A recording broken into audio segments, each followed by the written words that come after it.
What's up, everybody? Welcome to S.W.A.T MMA. We're smoking weed and we're talking mixed martial arts. This is episode number 111. I'm Jarrod, here with Paul. What up? And today we're going to be smoking and talking all about the results of UFC 266.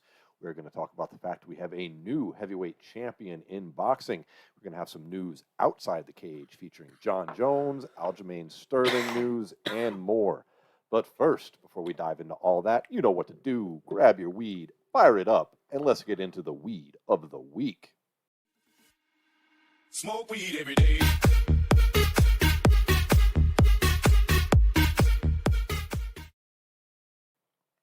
This week, Paul and I have an exciting new strain for the show. Yes, sir. One Tropaya Pie. This is an ultra rare strain of weed. You can Google it yourself, folks. There's very little information available. It is a mix of Tropaya and an unknown strain. Tropaya itself is an ultra rare strain and hard to find. It's an exotic cross of Tropicana cookies and papaya. Yo. And, well, what are your thoughts on this herb? I already know them, but why don't you share them with our listening audience? It's something else. You know, it's like one of those strains that, like, when you sniff it, it like smells like candy, which is kind of weird at first. But then when you try it, like, it's got to have some crazy terps in there, because, like, legitimately, like, the hit tastes like sweet too. So it's like it's dope. It's very unique smelling, very unique taste. It smells like a candy bar almost, or something like that. It does, and it doesn't like a lot of weed. You have to really search for that smell sometimes over just kind of the standard marijuana smell, like right? Skunk smell. Yeah. This weed, I don't smell any weed. I just smell this strange sweet odor. It's It's the oddest smelling herb I've ever smelt, and one of the most unique tasting as well. And the goddamn, terps are real in this one. it is fire too. You want to talk about stony? So very, very, very high THC count on this. It must be, and really excellently grown too. The buds are super compact, super dense. You throw that in the grinder, and it's like it triples in size. It's crazy. Like you think you're just going to have a bowl, and you've got a couple fat joints to roll. Mm-hmm. So real happy with this. Would encourage you all listening to check it out. If you ever come across the strain in your local dispensary, or even just one of the parents, which we can only know for now was Tropaya, you should definitely check it out. You know, a lot of that has got to be coming from, I mean, Tropicana cookies has a very strong orange taste. Yeah, it and does. Orange smell, and papaya.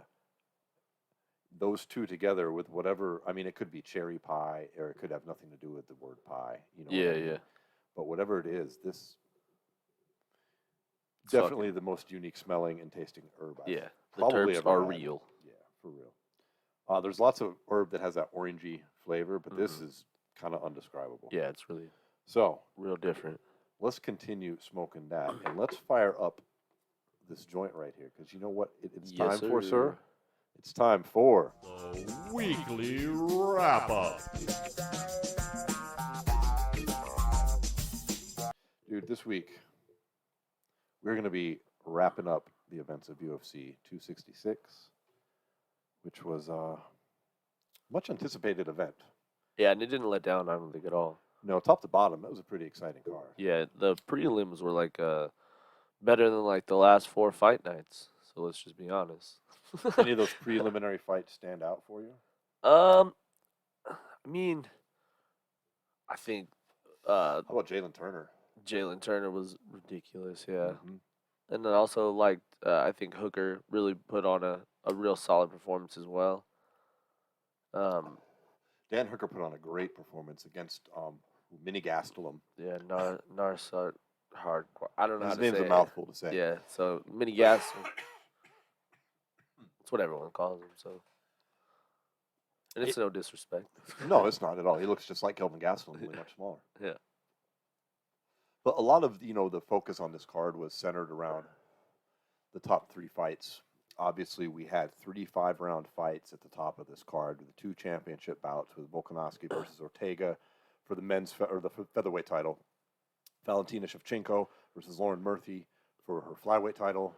Yeah. And then the return of Nick Diaz versus Robbie Lawler, the second time they're meeting, in a 5-round non-main event fight. And those are clearly the draw, and I would argue that Nick Diaz is probably the main draw. For 5-round fight, yeah.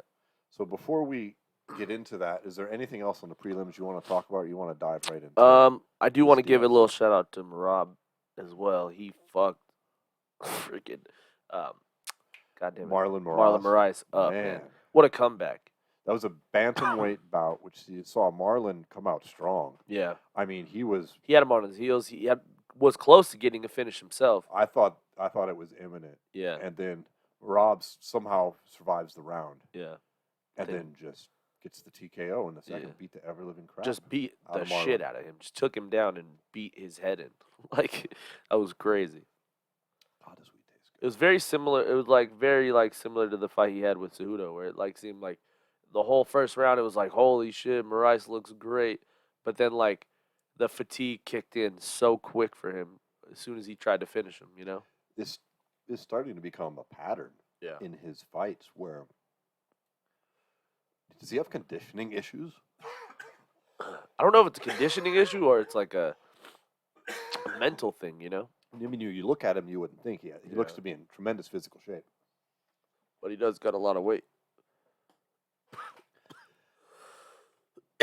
It could be related to that. He cuts a shit ton of weight.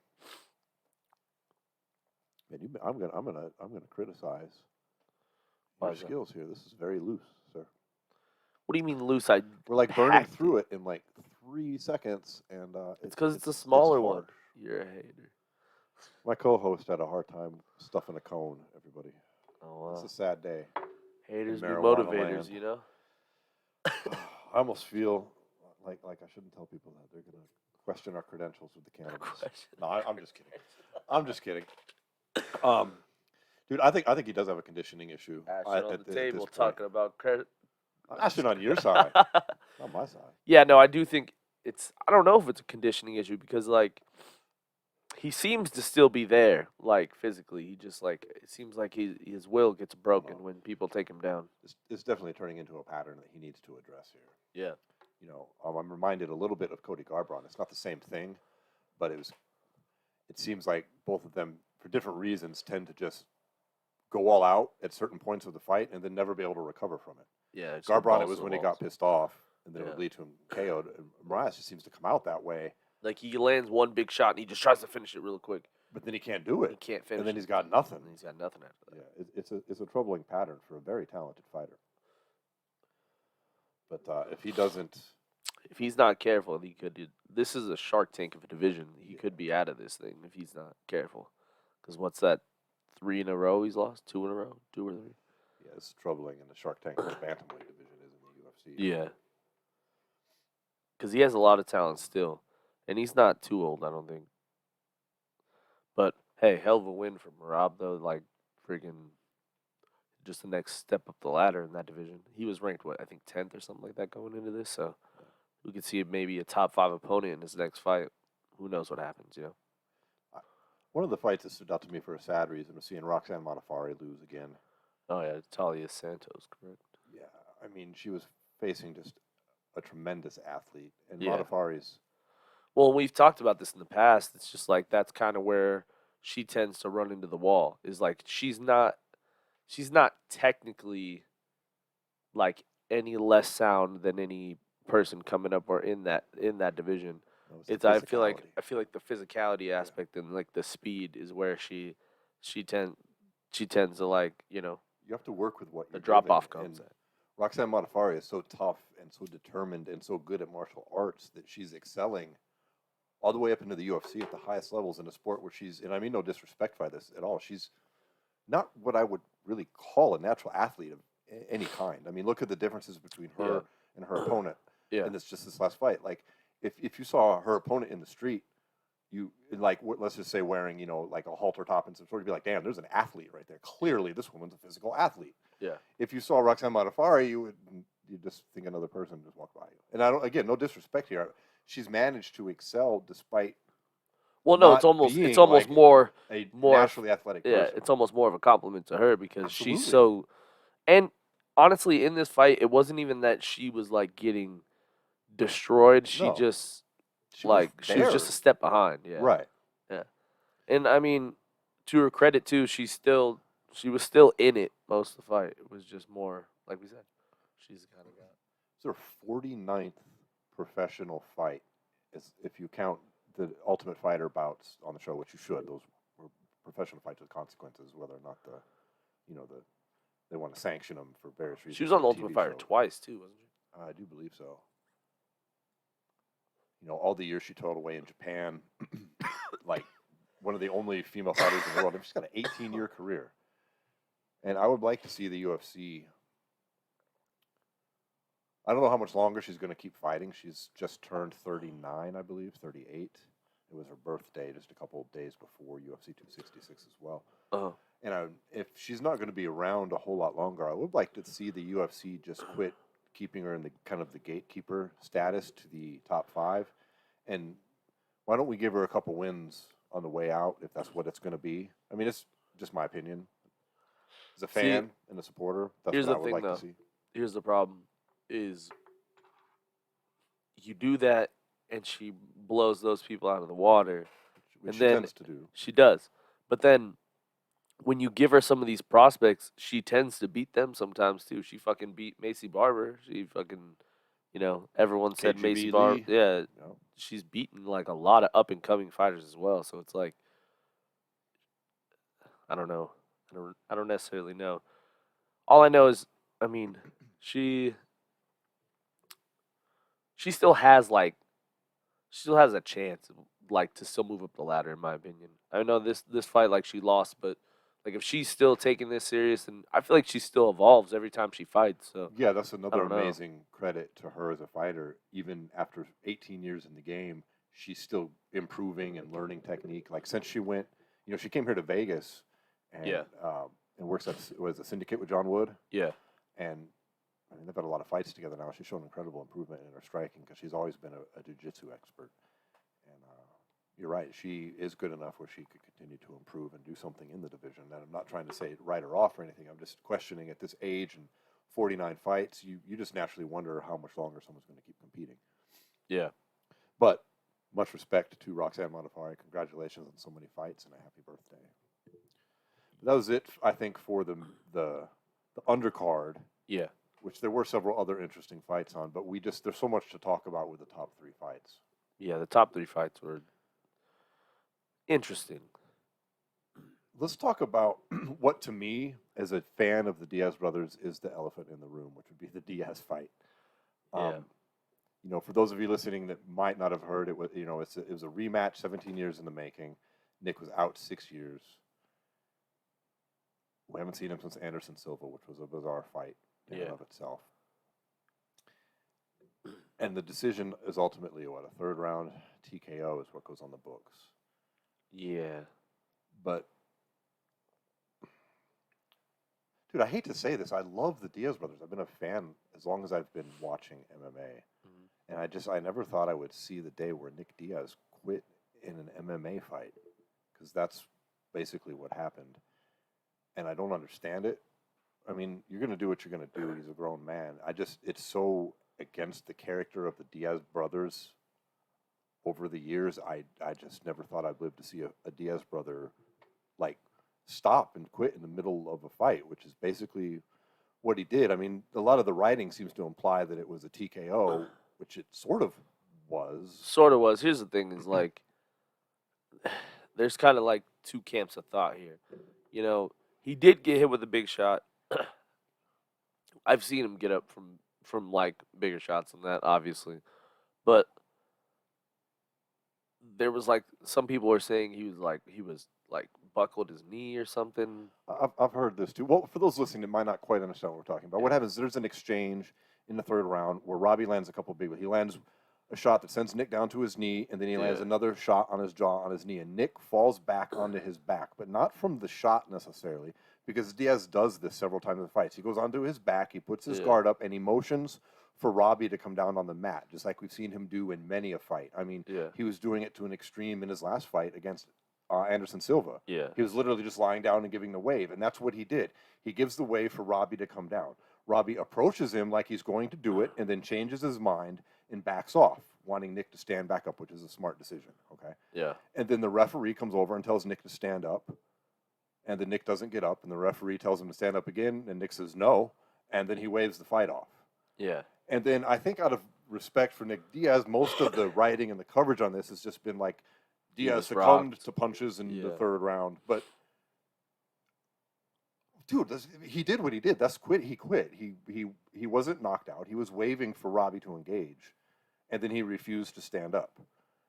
Now he's a grown man. He can do whatever he wants to. But as a fan, I can say what I want to too. And I'm Yeah. sorry. To me, Nick Diaz quit, and I'm just shocked. That's all I can say.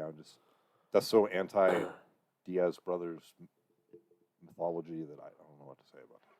Well, and I do think there's some underlying shit that we don't really know about. I think is definitely going on because we talked a bit about this the day after. But if you look at when his fight was announced in April, what he looked like versus what he looked like when he entered the octagon last weekend, it was two different people. You can Like see it on his something Instagram. happened here, and he kept alluding to it during the week about like his management and how like he just like some weird shit happened. Like this was never supposed to be versus Robbie. There was like a whole bunch of other fights that were on the table, and this is the one he didn't want, but somehow this is the one that was chosen like for him, and like all this shit like that. And he was And- clearly out of shape. I yeah, mean, yeah, for sure. like he was supposed to be at 170, and then a handful And he of looked days like he was beforehand- 170 pounds in April when that shit You was can announced. check his Instagram on his Yeah. his 420 post. He is Yeah. absolutely shredded. He talks about being in fight camp. He did Yeah. a test cut earlier this year. But I'm then like- again, then he talked about how he saw his brother fight and it fucked him up. Well, yeah, he came into this fight week. He says he Yeah. can't make 170 suddenly. Now it's at 185. And I'm sorry, you can look at pictures. He's got a little pot belly and he's Yeah. flabby. Yeah. I mean, and that's only Like you that can only tell matters there's, like- because he's known for Yeah. being in shape all the time. Mhm. And we just saw him on Instagram. He was fucking shredded. So clearly something happened. something happened. Like he either didn't And then he give a kept fuck. alluding to this shit like where he's like watched his brother get beat up by Leon. It like really fucked with his head or some shit. Which, like, I don't know. Like Nick he's a badass, but you know, he's gone through some shit in his life, you know what I mean? So like And he he's 38. struggles, you know, like with Yeah. some stuff. So like When you get that- older like he is, Yeah. you start reflecting on things in Yeah. ways that younger men don't because they Yeah, don't for have sure. that much to reflect on yet. uh-huh. And he's probably naturally looking at what the life of fighting seems to be doing to most people who fucking do Yeah. it. And I mean, who knows what's going on in his head? I'm just saying he's at that age where a lot can be going on top of whatever else personally he might have. You know, it's an age of reflection. Maybe he doesn't want to do this shit. Maybe Robbie was tagging him up, and he was just like, you know what? Fuck Man, this. Fuck this shit. I'm done. Well, and here's the thing. He also did, for what he did in the octagon, I thought it was pretty impressive for someone. He did land 150 punches, and He threw just over 2 400 rounds. too, which is crazy. Yeah. Like, and I mean, for a guy who hadn't fought in 6 years, I mean, that's. I'll be honest, they looked a little slower. They were. They're No, not slow, but slower and that, than Nick. yeah, But no, and again, that he was- comes with age. You know what I mean? And like being out of that, shape. Yeah, like all that stuff. Well, I mean, yeah, I think, yeah, maybe the out of shape thing had a little bit more to do with it. To be And I'm honest. seriously, I'm not trying to talk shit, but at the same time, I'm not just because I'm a huge Nick Diaz fan. I'm not going to lie about what I saw, and Yeah. what I think about what I saw. So it's not. I'm not trying to denigrate, but the truth is the truth. The dude was out of shape. He didn't seem like he wanted to be there, and He took some good shots though too. he did. He said he had a 6-week training camp. Did you hear that part? Yeah, he's claiming now that he had to do all this in a 6-week training camp, which is pretty wild when you just Yeah. check his Instagram. He's talking about this, not this fight against Nick Diaz. I mean, against Robbie Lawler, but he's talking Yeah, about a fight coming up on UFC 266. Yeah. You know, fighting this year, etc. But then Telling you suddenly he had a something- 6-week camp and something he's happened. fucking out of shape and Yeah. making a lot of interesting but half statements about shit that with Shit his that's management. going, and that's his going team. down. He like was kind of forced to fight or something. And you like notice he had nobody with him. No, it was Joe Schilling and Nate, right? Was Yeah, it and the when he only when he ones? walked out, the squad wasn't with him. Like that's never happened. Like the Diaz brothers roll deep. Yeah. There's always the crew, and that was a Yeah. little odd. Like even the commentators mentioned that shit. They were like, we've never seen Nick without the entourage of Yeah. the Scrap Pack as they used to be called. Yeah. Now they're all kind of it's not such a big deal anymore that they're not really active. But Yeah, I think Nate's really the only one who's. I mean, for me, dude, I don't want to see Nick fight again. I don't want to see somebody participate in something they clearly don't want to participate in, especially when it's serious. There's one fight I saw on Twitter that I would take all day long. Who? The fight to send them both off, send them off into retirement. Give me Cowboy Nick Diaz.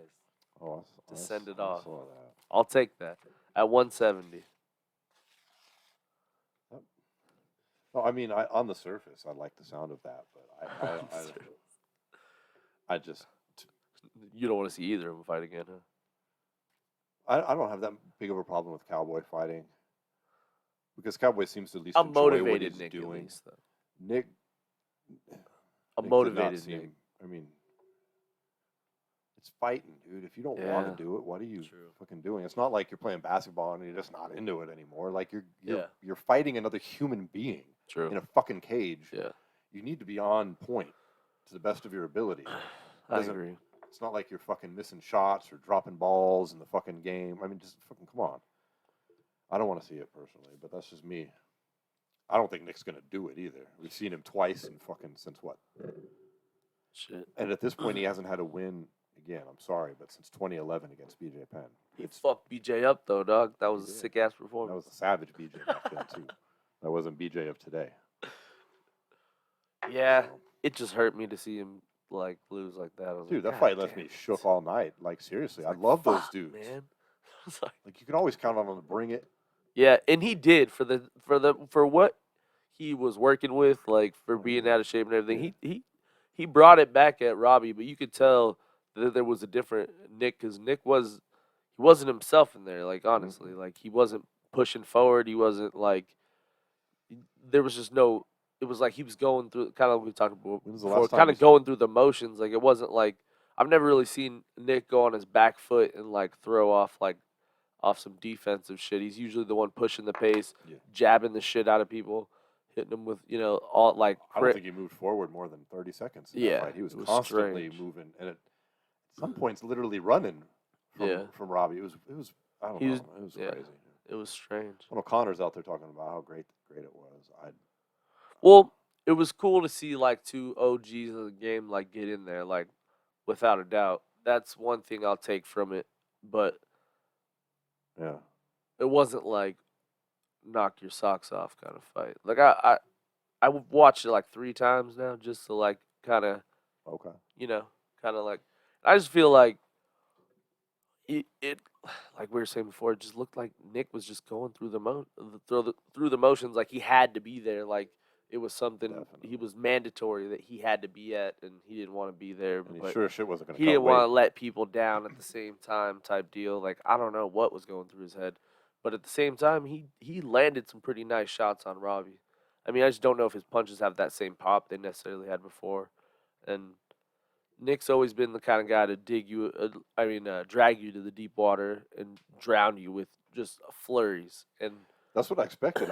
When it first came out that Nick wanted to fight at 185, I thought it was because he was huge, like really super shredded and packed on a lot of muscle. I was like, damn, this dude's fucking so shredded he can't even make 170. And I'm like, god damn, okay. Yeah. And then to see him come out with fucking dad bod, I was like, bro, you easily could have made 170, bro. Yeah. Like you're jiggly. Yeah. Like, I mean, dude, that kick he tried to open the fight with too, that shit was hilarious. Yeah, dude. Dude, if he would have landed that and won, that would have been the most legendary shit of all time. Indeed. That would have been the most legendary shit ever. He just comes out, jumping switch kicks Robbie Lawler and knocks him out. Yeah, that would have been the most ridiculous shit ever.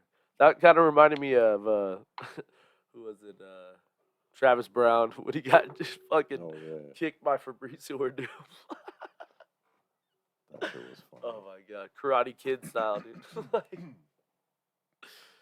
But yeah, I kind of leaves a bad taste in my mouth. But at the same time, Robbie, naturally that fight was for Robbie to win. He was more active. He's the one who he's been through all the camps over the years, and he's stayed in the game, and that's just what happens sometimes, This is back-to-back Diaz fights where I'm left like, damn, no, that kind of sucked. I mean, like Nate was Nate was pretty good. I feel like if Nate was less into pointing and laughing at Leon, he could have won that fight pretty easy. He I mean, it was right there. I I mean, agree. if he didn't point and laugh and had swarmed instead, that was it. You think TKO. that's what fucked Nick's head up? You think maybe the whole idea of being like that brash in the octagon presence, and Nick, or I'm sorry, Nate gave up the opportunity to finish the fight just to be that that guy, that like personality that Nick started, that fucked his head up, and he's like, I can't be that guy anymore. That just gave Nate's career up. He had the opportunity to fight for the belt, but instead he wanted to be a gangster and point him out and laugh at him and slap him when he could have finished the fight. Maybe that's that. an interesting thought. That's just something that came to my head. That's the power of marijuana. Yeah, that's what happens when we're sitting here getting high and talking about fights. But that's very interesting because that I don't know how anybody can argue any differently. But that cost Nate the victory there, being the title gang, shot, doing the straight up. Diaz, the point and the laugh and the slap, cost the victory in a crucial fight. If you want to look at it, like he would have got a title shot after that. And if you watch in the crowd, Nick is going crazy when he's like telling him to finish him. When he freaking lands that punch, he's like, finish him, and then Nate's like not finishing him, and he's just like, oh shit. So maybe that's something that's fucked with his head. Like that could be because being the I can just Diaz say, I can say as a brother too, watching your brother in any other like combat like sport, like wrestling growing up, I'd feel every emotion watching my brothers wrestle because like that's like it's your blood. I don't know. I'm an only child. I know, but you know what I'm saying. Like it's like there's a different level of like like adrenaline of like watching something you can't control as a brother, like knowing what's going on and you can see it, but you don't really know, like you can't do anything about it. But like the wins and the losses are the highs and the lows. Like I understand that as a like because that's something that Nick talked about in the Brett Okamoto thing. That every time he watched Nate get his face bloodied up, like it hurt him more than any punch he's ever took in a fight. Because like watching that, like watching your brother go through something like that, knowing that like, dude, I could show you how to do, Nick as an older brother too, like he's got to be the one who like sets the path that Nate goes towards. So that's got to be something like that is what's going on with him because it just doesn't make any sense how in 60 days you go from, not 60 days, but 4 months or whatever it was. Yeah. You go from in shape, motivated, ready to fight to showing up to fight week 2 days before the fight, looking like you're like, oh, fuck this, kind of, but that's always been his style, so you never know. Yeah, we kind of excused it when it was happening pre-fight because that's not a thing we haven't heard before. And then, like, he had, like, GSP in his locker room, and they were, like, high-fiving and shit. Like, that's not a Nick Diaz move ever, dude. Nick would never do that shit. I don't know. I don't know. It was a weird It was a weird thing. Yeah, I think it has to do with the management shit, man. Well, let's move on to the co-main event, which was quite the opposite. Yeah, just a fucking beatdown. Which saw, Valentina Shevchenko defend, I believe it was her 5th title defense against Lauren Murphy. Yeah. At 125 pounds. And she winds up winning by TKO at the 4-minute mark of round number 4 in what was a complete and utter dominant performance. Just destroyed once her. again. Yeah. Just another one for the books for Valentina. Yeah. She landed, 132 strikes, Valentina did, over the course of 4 rounds, 3 takedowns. And Lauren Murphy landed 19 total strikes, 11 significant. And that wasn't... Yeah, it was just an outmatched type. Yeah, I mean, she threw 100. Keep in mind, it wasn't like she wasn't throwing. Yeah. Like, Valentina, her movement, and they Valentina, were all from the outside. 100% of her strikes were from the outside. She could never get inside on Valentina. That's one thing that she's really good at, like, going in and out as well. That's, like, one thing, like, Valentina's game is, like, she gets in there, gets her combos off, and gets out of there before she can get hit, always. I feel like that's something she showed a lot when she fought Joanna as well. Mm-hmm. Like, her ability to not only land her shots, but to get out of the way before she gets, hit that's the game, the name of the game, you know what I mean? I was a little bit off. Lauren Murphy landed three body shots. 3. Damn you. So, and Lauren Murphy's a skilled fighter. She is, yeah. Valentina Shevchenko is not fighting scrubs. That division is actually filled with skilled fighters. This isn't years ago with Ronda Rousey being the only one that really was super skilled in an area. Most Now of these women are killers. Yeah, all these divisions are filled with very talented fighters. Yeah, it's just Valentina Shevchenko is something incredibly special in mixed martial arts. Yeah, I think Amanda Nunes and Valentina are the only two that can give each other a run for their money. Mm-hmm. Well, obviously Nunes having the win over her, but Nunes holds a significant size advantage over her too. Yeah, absolutely. The day Nunes makes 125 would be the day she cuts off a leg. Yeah, she'll never make 125. And you're not going to see Valentina making 145, where Nunes, one of her belts is, would be when she got fat. Yeah. I mean, it's just... Yeah. So she gives up a natural size advantage, and there's a lot of people that think she won the second fight. I mean, she lost. Close. It was close. And the first fight was a draw, was it? Or was it Something a loss like too? that. I can't remember. But both fights were incredibly close. Yeah. But Shevchenko she's unstoppable at 125 pounds. Yeah. There is nobody that can fuck with her.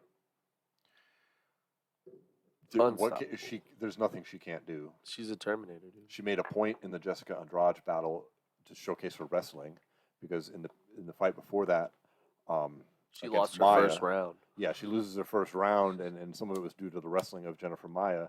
And so she goes out and just makes a fucking point of like, look, boom. Everybody thinks Andrade is key to victory is wrestling, so she just gets wrestled. Yeah, we'll wrestle her back. And then she comes out here and it's just the complete package. I think she had 3 takedowns on 4 attempts. She had, 17? She landed 17 of 20 strikes with her, kicking kicks. I mean, she's all around. Yeah, she's a savage. She's the Black Widow in real life. Yeah, for real. She is a savage. Despite the fact that she continues to dominate all of these women, I love watching her fight. Yeah, she's got good personality. She's really easy to sell too. Mm-hmm. I don't know what's next. I'm going to be watching, but I hope the UFC continues or promotes her more. Yeah, I don't know. They seem a little quiet on the Valentina Shevchenko dominance. Well, because it's just begun. That's the thing. It's not like it's coming to a head like the Amanda Nunes one, where they're trying to squeeze every bit of it out before she retires. Mm-hmm. Like, Valentina could be the champion for possibly the next 4 to 5 years still. Yeah, she's young. She's got plenty of fight left in her. Yeah. And we've discussed it before, and as far as I know, this is still accurate. Forgive me, y'all, if it's not. But I don't believe she maintains necessarily a steady home training camp, but instead her and her main coach are kind of like nomads that go around and study with other people and do other things all over the place, which I find fascinating as well. Well, going a step further, for this last camp, she came out to Vegas and she was training at the PI with Brandon Moreno for the whole camp. Well, that's very interesting. Yeah. I mean, sparring, full sparring with him. I was watching it on Embedded. I didn't know. I actually didn't see any of the embeddeds. I've been really busy. I had a road trip and other things this past week with work, but I had no idea. I think that's so smart, man. I just think that's brilliant. That's really, really brilliant. I can't believe they're making Moreno fight Figueiredo again. Just as a side note. I think that's terrible. What is the point of that? There's other contenders. That's a division that needs to be highlighted. Something in other... A third fight, jeez. For what?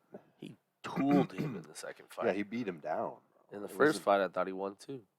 Yeah, I don't know what to say about that, but Dana White always wants to shit on the fucking flyweights. They got to get more popular before they fight him. Yeah, something. So, I don't know what's next for Valentina. Lauren Murphy says she's going to take some time off. And understandable. She shouldn't. I mean, I'm sure she feels terrible, but dude, it's like when you lose to a Jon Jones or you lose to a George St. Pierre or an Anderson Silva in his prime. It's like, okay, you lost, but you lost to the best to fucking do it in that weight class probably ever. For sure. And there's not much shame in that shit. I mean, There's just not. It's not like It's not like you're Mike Tyson and Buster Douglas type of shit. Yeah, for You know what I mean? I mean, for fuck's sake, you're losing to the elite of the elite of the elite. So, hold your head high. You got there and you hung in for 4 rounds.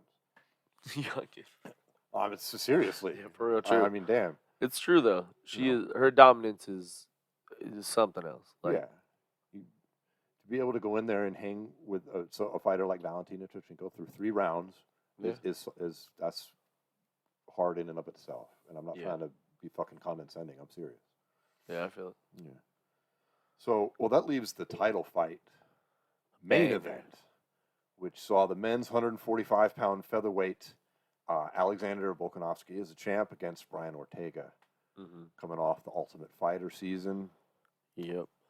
A lot of excitement. This has been, the second time it was scheduled as well. The first time Volk got COVID, and that's why they did the Ultimate Fighter season. Right. Yeah. And there was some lingering concerns about his cardio after that as well. And, the end result, we see a unanimous decision victory for Oleksandr Volkanovski and basic utter dominance. Yeah. Some crazy moments in that fight. Yeah, Ortega had his moments. With that third round was probably one of the most wild rounds I've seen ever. That was the one that had multiple serious submission attempts from Brian Ortega. And then just utter beat down level ground and pound by fucking Volkanovski at the same time. So we had a triangle choke and a guillotine in that round, didn't we?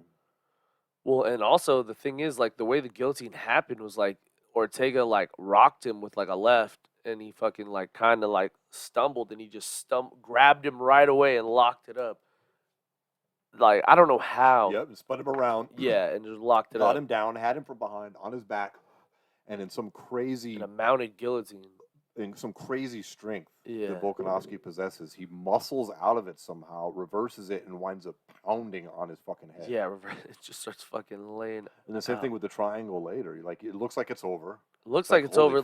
Dude, he has a triangle, then he turns it to the side, and he freaking gets the angle on it, and then just out of nowhere, it's just out. He's just out of it. I was like, what the fuck is going on here? I mean, the triangle is kind of a little bit more believable because they were a little bit more sweaty in the round. They had a little bit more action going on between that before that. There could have been some slippage there, but the guillotine, I have no idea how Volk got out of that. That shit was crazy. Absolutely. We can see on the stats that there was 3 sub attempts by Ortega, and I'm just trying to remember what the third one was. I'm not sure. Was it 2 guillotines? It was in another round, I do believe. It was all around the same time. I don't think it was that just serious. Shocking. Yeah. It was so surprising because I kept thinking it was over, and Volkanovski just powers out of it, and then just rains down shots from the freaking they had to call the doctor in the check Ortega at one point. Dude, they should have stopped it in that 4th round. Honestly, his face was mangled. He was mangled, and then they let him lay there, for the corner, they let him lay there. And they brought the doctor over and shit. I was like, come on, bro, you can't put this guy out there another round. What the fuck? It was very eerily similar to when he fought Max Holloway. It was just the same thing. Remember, we had this conversation when he fought Max. Should the corner have thrown in the towel? Yeah. And in this instance also, I do think they should have too. He was getting beat the fuck up, and there was no chance he was going to finish that fight in the 5th. No, he's not going to knock out. He didn't. No, that's fantasy if you think that he's going to knock out Volkanovski in the 5th round. I mean, no way. Sorry, no disrespect to Ortega, but he's in a tough position now where he's lost to the champ twice, 2 different champs. 2 different champs. Yeah. 155 for Brian Ortega. He's a fairly big dude. Yeah, I think that's the only answer at this point, right? He had a size advantage over Volkanovski. However, I would say Volkanovski clearly had a strength advantage. Yeah. But we've highlighted that on the show before, which we both strongly feel comes from the fact that at one point he was a 200-plus pound professional rugby player. Absolutely. And I do think one thing that is very underrated about Volk also is he also has a great camp behind him. Yes. He's got the city kickboxing team, but then he also, his guy, guy he brought onto the Ultimate Fighter with him, Craig Jones, who's one of like the top level jiu-jitsu practitioners like in the world, like trains with the Donner Death Squad and everything. So he's like the elite of the elite, and that's who Volk is training with on a day-to-day basis. Like that's got to be huge. Like Yes. especially for like when you're talking about those two big submissions where he was able to get out and he was able to just wiggle his way out. You got to think in the practice room. There's been situations when he's rolling with Craig Jones and he's in those kind of situations, and he was able to maybe not get out, but he felt that on a whole nother level. You know what I mean? Mhm. Because Craig's a little bit bigger, I think, than Brian Ortega, right? I do Would believe so. think he's like about 175 ish, something in that range. But he's one of the best guys in the world. So you got to think Volk has had a lot of that same like practice in in the gym that coming into this fight, Ortega wasn't going to have necessarily something that he hadn't seen before. I'm curious because we often talk about how in the heavyweight division that professional football players who make the transition into professional mixed martial arts, they've spent so many years moving they're against other big bodies Yeah. that they have kind of an advantage there, even if they haven't been like wrestling before. And I wonder if rugby, some of that transitions into MMA where he just has some different I was things just that going to he's say, used to I in would say movements. even more than football, rugby would transition to MMA, because in rugby you can't hit like you're in football. You don't have all the gear on, so Mhm. there's definitely a lot more takedown defense and freaking stuff like that rugby tackles would have to come in, I would think. Yeah, I'm very interested in that. And I mean, in his punching, I mean, to further dive into some of these stats and show this Yeah. this absolute dominance here was the fact that, all right, Volkanovski landed a total of 229 strikes. 214 of those were significant strikes. Jesus. Yeah, so that's 15 out of 229 that were considered not a significant strike. That's amazing percentage there. And part of the reason why Ortega's face was so jacked up. While Ortega lands 88 significant strikes and total strikes 101 out of 250. That's a pretty big gap, but that many significant strikes certainly is a pretty clear indication with 146 of those coming to the head.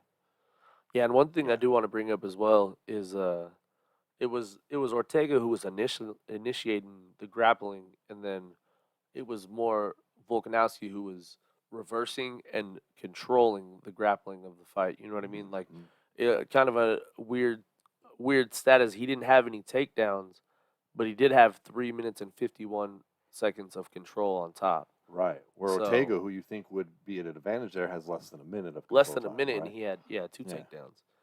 And so It's very surprising. it's weird. It's very strange. No one saw it coming. Like, Not like that. Yeah, like if you would have told me Volk won the fight, I'd be like, yeah. I mean, it probably would have been a pretty vicious like striking display. Would probably have to come from him to win that fight, but for it to be from top pressure and ground and pound, I didn't see that coming at all. No, me neither. It's a very impressive performance from the champ, who now seems to have a very underrated and not much talked about win streak going on Yeah. here. That's his 20th professional win in a row. At one point, he was 3-1 as a fighter, and he is now 23-1, having made multiple defenses of his UFC title. That's very impressive. Yeah, super impressive. At some point, that has to kind of be acknowledged. I mean, I never hear it talked about yet, but I'm hoping after this fight that maybe that becomes a topic of conversation here in MMA. We often talk about, say, Usman's dominance, which is well pointed out. Mm-hmm. And of course, Nurmagomedov's, that was the big story. Now, both of these other guys, Usman and Volkanovski, I mean, they have a defeat on their record, but they're both undefeated champions in the UFC. Yeah. Like, they've never been beat at the top levels, and they're on, like, what is Usman on, like a 15-fight win streak, 14? Something like that. And now we've got Volk at 20. This is, you've got guys like Jon Jones in there, who's undefeated, no matter what you might want to say. There's just some incredibly dominant champions and fighters in the UFC right now. And I think Volkanovski is about to get that respect put on his name. Well, I do think the only pushback that I would give to that is those 2 fights with Holloway were very, very, very, very, very close. Those fights could have gone to Holloway, and we'd be saying the same thing. That wow, those were close. Good win for Holloway. Yeah, And there's certain people that I think that's part of the reason he hasn't got the respect he That's deserves. exactly There's what a I big was hunk of alluding people to. that think, oh, Yeah. he didn't really win that second fight. I mean, you can say it, but he's shown his dominance afterwards. Yeah. I do think this last performance is kind of the cherry on top, kind of like where he's undeniable at this point. Mm-hmm. Yeah. Yeah, I agree. I don't know what's next for him. Well, the winner of Yair Rodriguez and Max Holloway. That's what Dana has designated as the. Yeah, I mean they're 1-3 in the division, so I'd imagine I don't see anyone else getting the shot over them. I don't know if I want to see that Holloway fight again, but I don't know. and I Could be understand it from Volkanovski's point too. I don't know why he'd want to do it a third time. Even he, no matter what he says publicly, he's got to know those are close fights back to back. Why you want to do it a third when you're 2-0? Well, I do think Holloway has earned it though with how he showed his dominance against Cater, and you're if right. he's able to, win the Yair fight, he built himself back up to the best in the division. Yeah, you're They right. could fight 5 times, and Volk could beat him all 5 times. But if Max Holloway earns the title shot all 5 times, it's an undeniable fight that has to happen. You know what I mean? It's true. This also puts him in a tough spot because if he loses a third time, you're not getting a fourth fucking fight anytime. I mean, at some point, Yeah. I mean, he may earn it like you just said, but the UFC's not going to give it to him. Yeah. You know what I'm saying? Yeah. Like that's. I mean, I doubt these are blockbuster pay-per-views here. Yeah. So, no disrespect. I'm just saying. I think that wraps up UFC 266. Mm-hmm. Good card, though. Worth the money. And that brings us straight into the boxing breakdown.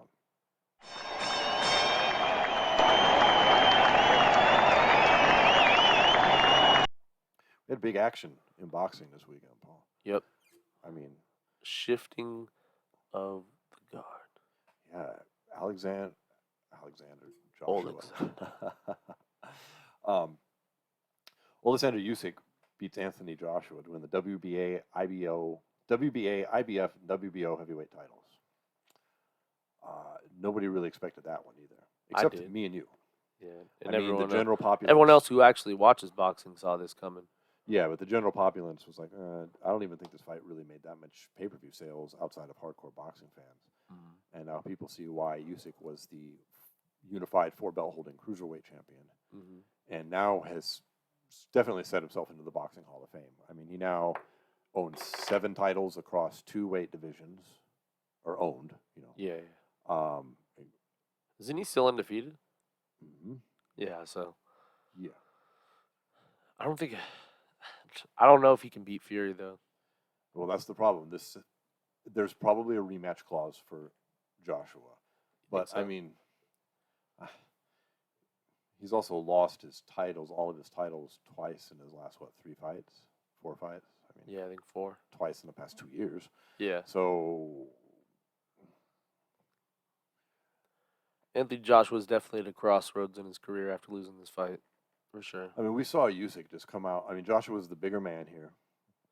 He had a And power. it's the what way you would he think is beat a him, power too. advantage, a size advantage, and a Yeah. reach advantage, and you can see that Usyk trains with Vasily Lomachenko because he has amazing movement. Yeah. And that was on display. That footwork, that technique, it was very, very impressive. Well, and here's the thing with one thing that Joshua tends to do that I just don't necessarily like. I don't like the whole buddy thing he does with all the guys he fights. Like, I don't know if that's just the entertainment side in me that wants to see it, but like I just feel like every time Anthony Joshua's all buddy, letting Andy Ruiz hold all his belts, take pictures with them. He's at the weigh-ins, they're pointing at each other, number 1, all this shit, and then he fucking loses. He's a no-show. I don't know about Joshua right now, man. That loss was that was extremely damaging to his career, I think, because it was not some flash knockout crazy thing like the Ruiz fight was. That was a clinical beatdown. Yeah, absolutely. I mean, the judges that scored it as close as they did were nuts. I mean, most independent judging that I saw across boxing articles had it around 117, 111. I mean, it was just a complete and utter dominance. I think the fourth round. And they fucking saved his life in there, too. So the fourth round was Joshua's, and not much after that. I mean, they saved him in there. And they saved him. I mean, they rang the bell 5 seconds early when he was getting battered in the corner, about to fall over. We rewinded a little bit, like the 12th round starts, right? And we've got Usyk very energetic, very hungry for the fight, and just, I mean, he comes right off, drops 2 left hands on Joshua's head. I mean, he presses him up against the ropes. Joshua tries doing shit, but he just can't hurt him, right? And he just unleashes a barrage at the end of the round. And then, like you said, 5 seconds early, they ring the bell while he's getting the shit beat out of him on the round. Yeah. I mean, had there been a few Very more seconds, shady most shit. people think like he would have been stopped, and yet there actually was a few more seconds, right? There was, yeah, technically. Shady shit. Shady boxing shit, bro. That's what happens when you watch boxing. Shit gets shady. Yeah, because there's a big difference between him losing a decision and Getting getting knocked KO'd. out, absolutely. I mean, that affects money, Pay-per-view sales, all kinds of stuff. purses, The next fight in major ways. shit like Public that. perception. Yeah, absolutely. Shit, there's people that could make, like, well, maybe he got robbed and they didn't watch the fight. You know? Yeah, when yeah. you're getting fucking knocked out, that's that. Like, Yeah, true. especially if you get knocked out by a smaller dude. Well, he got his ears boxed off by him is really what happened. He certainly did. Great counter lefts from Usyk.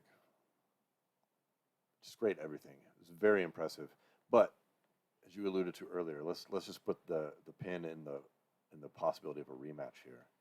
And let's say Wilder loses to Fury, and that leaves Fury next for Usyk potentially. I feel like that's a very interesting fight for Usyk because it'll be the biggest test ever, not only in magnitude but size.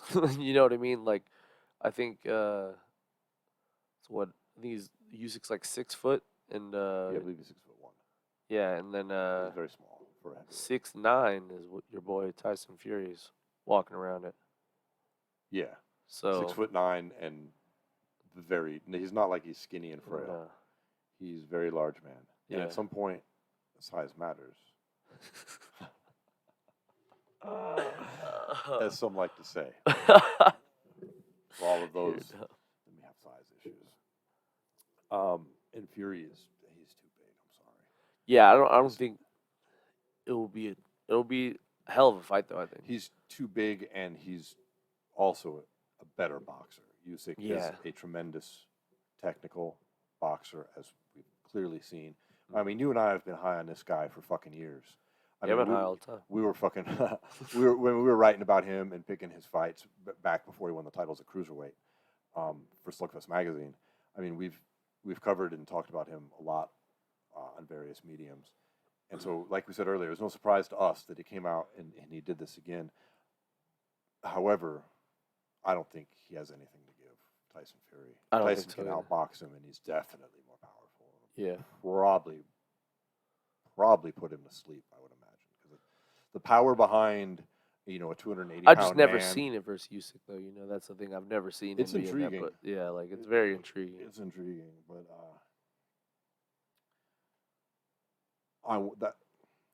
I see it more likely that before that happens, Joshua's going to exercise his rematch clause, and we're probably going to have some kind of hold up again.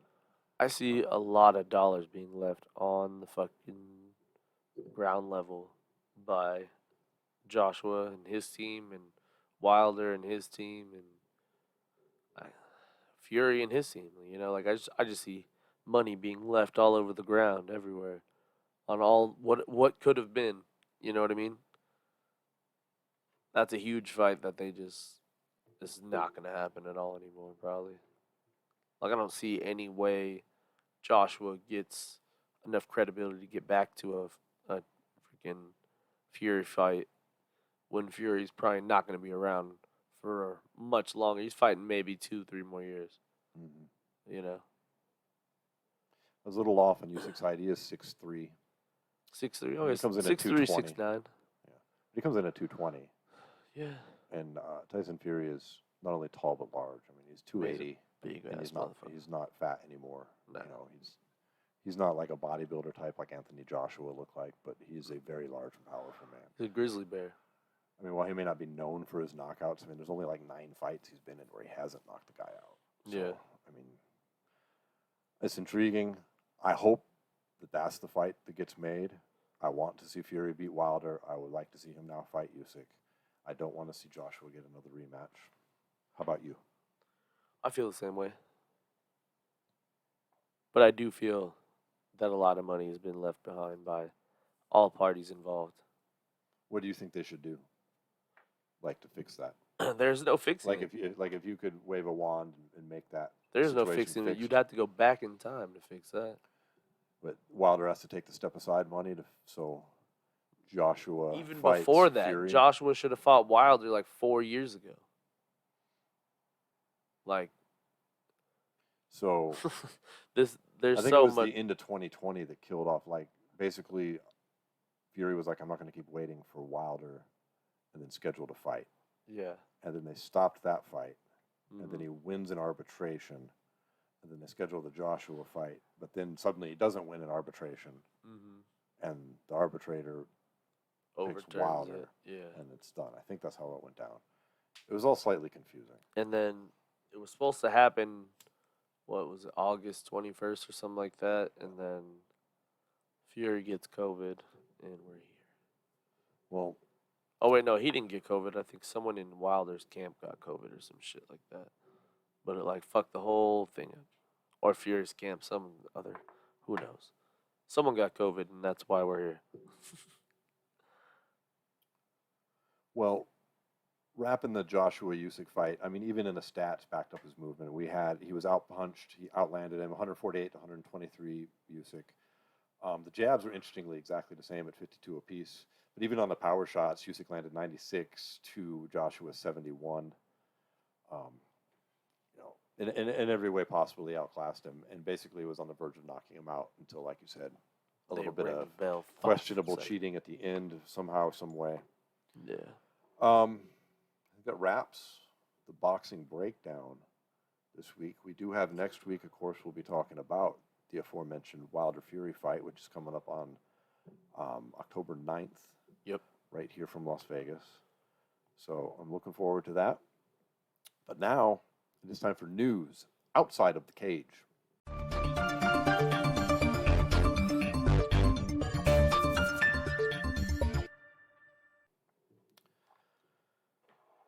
Paul, there's just troubling things afoot in our news outside the cage segment this week. Yeah. Jeez. I mean, Yeah, two of the three things we want to talk about are just bummers. But I mean, there's one. Let's start with the good, you know? Let's do that. Why don't you tell? So we had some legendary people going to the UFC Hall of Fame this weekend. Yeah, it was unusually the international Week. fight week here Yeah. in Vegas, which It's typically usually happens in in July, but, you know, here we are. things were different for this year. Next So- year, we'll get back on track, probably. So they had the Hall of Fame ceremony, and who all got in this year? GSP, George which, St. you know, Pierre, gotta love GSP, you know, one of the course, that's GOATs. well deserved. Yep. And then Kevin Randleman. Kevin Freaking- Randleman, former UFC heavyweight champion, Yeah. unfortunately no longer with us. Yeah. And he's like someone that, like, growing up was really big a part of like the Nevada wrestling scene. And like I went to like tons of different camps, like, and like seeing him coach kids and everything like that. So like that was like a pretty big hit when he passed. So to like to see that was pretty cool, like for like the UFC to do that. And I think wasn't like Mark Coleman the one who like got the award for him or something like I that? do believe so. Yes.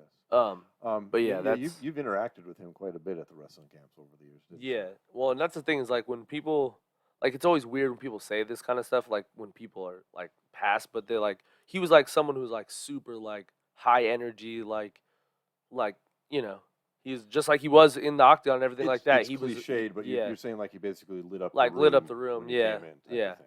type deal. Yep. But like he was, yeah. So it was really cool to see that. And then we had Mark Ratner, who's a freaking OG of the game, as far as On like the regulatory oh side. yeah, Yes, people he's a for people who non-fighter. don't know, he has set the path for what the UFC has become today, and a lot of what combat sports in Nevada has become today. You know what I mean? So it's real cool to see that guy going in for people in maybe who didn't know what he had done. For him to get recognized in that way by the UFC, I thought was pretty cool. Yeah. I mean, as far as mixed martial arts, there's no real Hall of Fame. All we Yeah. have is this UFC version, and so for Mhm. them to honor him for that type of thing too, I thought that was great. Yeah. And then we had in the fights Yeah, 'cause they have these different category. categories Yeah, now. they've They have like the yeah. regulatory outside of fighting, which Ratner Yeah. got, like the fighter himself who's getting in, Yeah, and that's like which with was GSP and Randleman. and Randleman, And then there's like the like a fight itself, yeah, right? Like fight they put itself. a fight So in the Hall of Fame. Jones Gustafsson won. The light heavyweight Yeah. former champion Jon Jones versus Alexander Gustafsson, fight number 1. Yeah, quite a Yeah. fight. I think it's still the greatest fight of all time. Yeah, that was one where we saw Jones really tested in that 4th round. That's and I he think had the spinning elbow. a lot of people I thought think, he lost. that really changed that fight for him was that Oh, spinning yeah. elbow that he landed. And yes, there are definitely Jon Jones fans and detractors Yeah. mostly that think that he should have lost that fight in the judges' eyes. I think it was very close, but I think Jones won. It definitely turned on that aforementioned elbow. Yeah. That was a big land. by And him. I think one thing that Gus did that surprised Jones is just like Jones at that time was at such a level where he was so hard to map out what he was gonna do because like at that time he was doing crazy shit people just weren't doing in the octagon and making it look easy. You know what I And mean? as a quick aside, this was a time when he was barely concentrating on mixed martial arts Yeah. too. It was like a part-time shit as far as his training went, and he openly admitted Just wild later, as fuck in the later cage. years to not taking Gustafsson seriously, doing drugs throughout, doing fucking coke and weed Yeah. through the training camp, and he still comes out and it was a classic fight. Classic fight. Amazing And Gus's boxing and his ability to take Jones down, he was the first person to ever take Jon Jones down. Everyone was like, holy shit, he just took Jones down. Like, Gus is, like, super underrated and as far as, like, his abilities. Like, he's one of those guys who, like, is probably one of the best guys who never was champion in the UFC. Yeah, he's almost in the same situation as Brian Ortega finds himself now, where Yeah. Gustafsson earned 2 title shots in the division against 3. 2 different champs. Well, 3 ultimately, yeah. And then loses them all. Squandered it all, yeah. And that's why he's flirting with heavyweight and other things, because this is at some point, even if you earn it, the UFC's there's no way to earn it in the UFC. That's kind of the problem. But Yeah. I mean, we can think fighters earn title shots, but hell of a fight though. And Greatest it's good fight to of see all time, that I think. get into the Hall of Fame. Yeah. So Jon Jones was in town. Yeah. Oh, no. For that award. And then apparently, which leads us into the next bit of this segment. For those of you unaware, Jon Jones was arrested early morning after the UFC Hall of Fame segment on misdemeanor battery charges and felony tampering and damage to a vehicle. Yeah. And then he was held at the Las Vegas Metro Police Department For like 12 hours. a few hours overnight. This was early in the morning, around 4 in the morning here, and he was held until he made bail later on. Yeah. The next afternoon. And now his court date has been postponed until October 29th, I do believe. Don't quote me on that, but it has been postponed. And we don't really have any details outside of that. Yeah. So I would like to talk about this in a way that just doesn't, we don't know what happened here. And there is an interesting law in Nevada that may or may not pertain to Jon Jones getting arrested. But I mean, I could be a little fuzzy on the details, but I'm no expert here on legal, and certainly not on domestic shit. But to my understanding, when the police are called in Nevada on any type of domestic violence call, like where there's been a disturbance and one of the two parties has called the police, I do believe somebody has to go to jail. Like somebody's leaving and going to jail.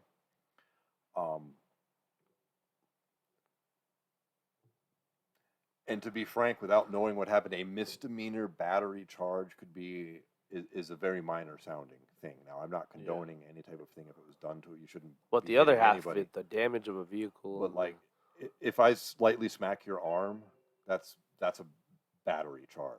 I mean, the only thing I can think of this like going is like maybe she was like locked in a car and he was hitting the car or something, or I don't know. Like if he pushed her, that could be a misdemeanor Yeah. battery.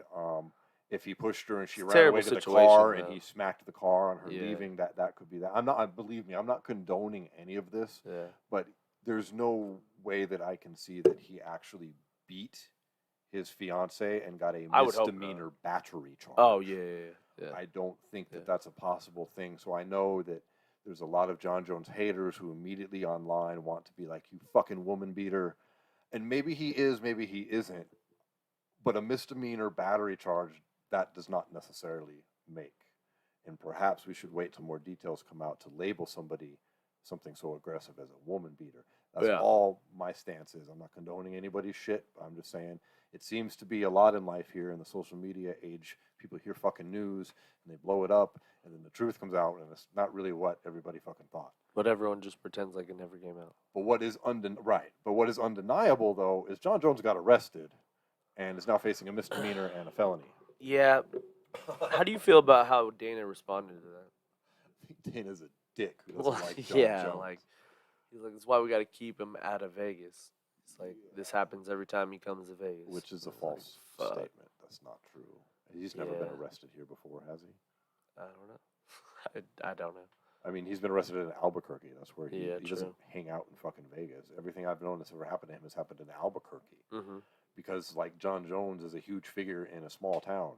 Yeah. Is it any shocking news that his loud car gets police attention? Mm-hmm. It's fucking Albuquerque. Have you been there? Yeah. Cool true. city. It's dope. I've been there several times. Big, it is not. Yeah. True. Like, so I didn't get Dana's statement on that, but I'm not surprised he wasn't backing Jones up. Yeah, he's talking mad shit.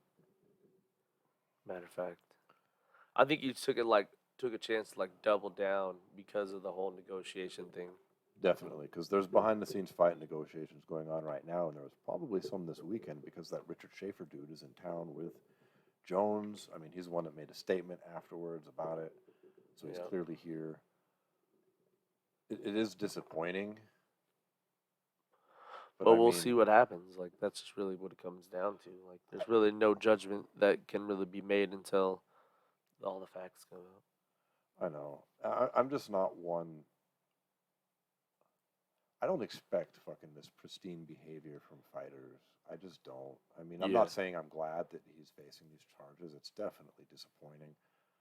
But I'm not going to just jump on this villainy of Jon Jones. Like, I don't Yeah. fucking care. And yes, I'll be happily watch his next fight. And unless it turns out he fucking seriously beat his girlfriend, then then fuck him just like fuck Greg Hardy. Yeah, Okay, to yeah. be clear. Yeah. I'm sure. just saying, based on these charges, it doesn't sound like a lot happened, but we'll see. Yeah. And I'll withhold judgment until then. But Jesus Christ, dude. Yeah. Right? Another one. How many times is this guy going to fucking make it the wrong headline? Yeah. Forever. Damn, you can't. That's his game.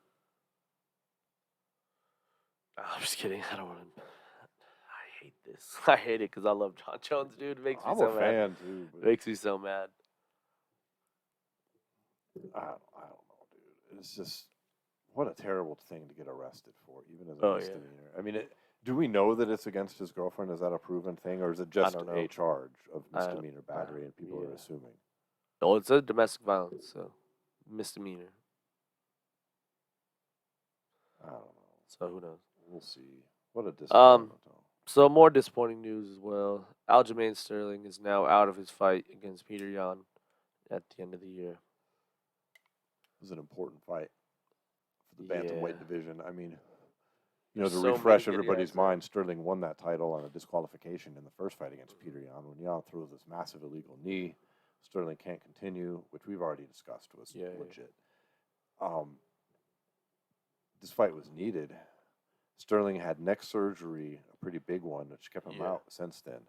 And what was his reasoning that you're aware of for this He's fight? saying that the nerve isn't 100% like back to like what he would say, like, competing level. Like, it still bothers him, like, when he's training and everything like that. So I don't blame him. I would take as much time as needed. I do think if he is out of this fight, I guess the interim title makes sense against maybe someone like a TJ Dillashaw, but then TJ just had knee surgery too, so. And for those of you that may think that that sounds like an excuse, I mean, I currently have 5 protruding and bulging discs in my neck, and I've got 2 pinched nerves in C7 and C8 that are, as of right this exact second, making my pinky finger on my right hand numb and tingly, like as I touch it, and it causes arm pain and all kinds of shit. And like, if I was a professional fighter who had to punch people with my right hand, that's a fucking issue, even if there's no pain. Like, I don't have incredible amounts of pain right now. However, I'm definitely diminished in my fucking right arm. Like, it's clear. Yeah. Like, and if I had to go punch people in the face for a living, I'm lucky that there's not pain associated with it right now. Yeah. And so Alijamain Sterling, I mean, nerve issues in your neck lead to problems in your arms. Yeah. Like, it's not just, oh, my neck is a little sore or something. Like, no, that can fuck your arms up. And go try to hold a fight when your fucking right arm is at 50% because of a pinched nerve in your neck. Yeah, that's why I'm saying I think it makes all the sense in the world for him to take as much time as he's needed. But I do think the division there has to be someone with holding a belt that's fighting, because there's too many contenders in the division for us to continue to hold it up. And this is a legit reason to create an interim belt. Yeah. The champion is injured, Actually injured, yeah. with an unspecified recovery time. Yeah, exactly. So, yes. This would be the one. We often critique UFC. the interim. This is the one. If you don't do it for this one, you're dumb. Could you imagine? They make the Ngannou interim title belt for Gon to win, but then they don't do one here for some reason I know, when right? you actually need one. Yeah. That's what I expect to happen. So who should Jan fight for aforementioned interim title? Because obviously it's going to be Pete for Jan. Yeah, maybe someone like a Rob Font. Because Dillashaw can't go. Out of nowhere. Dillashaw can't go. Freaking, you got Sandhagen's coming off a loss to Dillashaw. You got who else is up there? Who would be You four? got four is Marlon Rob just Font. lost, yeah, and Four is Marlon Rob was Font. 5, wasn't he, or 6, and he just lost. So Yeah. yeah, maybe I guess it would be like a Rob Font type. Yeah. It's not as crazy as it first sounded. He's been on a Cody Garbrandt just lost. Like, and he's going to flyweight anyways. He's to done. Rob Font. So Rob Font's coming off a win. I think that would make a lot of sense. Yeah, Font Jan for the interim title. Yeah. Do it, UFC. Do it. Do it now. Yeah, I think that makes a lot of sense to the division. Me too. It would have been TJ had he not just gotten knee surgery. Yeah, TJ would earn that shit, but his knee's fucked up. He can't go. So there you go. Rob Font it is. Let's keep our fingers crossed that the UFC actually makes an intelligent interim title here. And with that bit of wishful thinking, that wraps our episode 111. Thanks for tuning in, everybody. If you're brand new to the show, you can find us everywhere where podcasts are found, from Spotify to Amazon to Google and everything in between. Plus, we're on the radio, KLVM, on Tuesdays at 3:30 p.m. You can find that at klvm.com. All that information located in one other handy spot. SWATmade.com, where you can head over there, click the gear button, buy a t-shirt, and support the podcast. Thanks, everybody.